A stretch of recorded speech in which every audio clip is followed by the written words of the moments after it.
Mga bagay na nagawa ni Senior versus nagawa ni Junior. Una, si Senior ay nagpagawa ng maraming ospital gaya ng Philippine Heart Center at iba pa, habang si Junior nilimas ang PhilHealth. Pangalawa, nagdeklara si Senior ng martial law para hindi tayo maging komunista.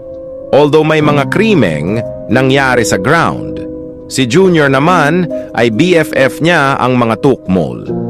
Tumulong pa na impeach si Vice Presidente Sara. Pangatlo, pinalakas ni Senior ang ating sandatahang lakas. Dahil noon may Citizen Army training para sa mga high school at Reserve Officer Training Corps para sa mga college. Nagdevelop pa ng ballistic missile na pinakauna sa Asia. Si Junior, binawasan pa ang budget ng AFP modernization para sa taong 2025.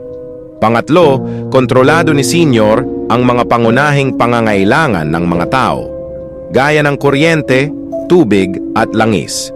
Si Junior naman ay pinagpatuloy lang niya na mga kalokohan nila Ramos at Cory na privatize ang mga government-owned corporations. Pangapat, ayaw ni McCoy sa mga Amerikano.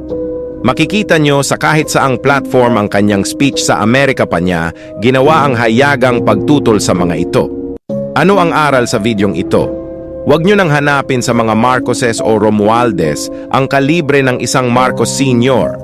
dahil kasaysayan na lang ang lahat ng yon.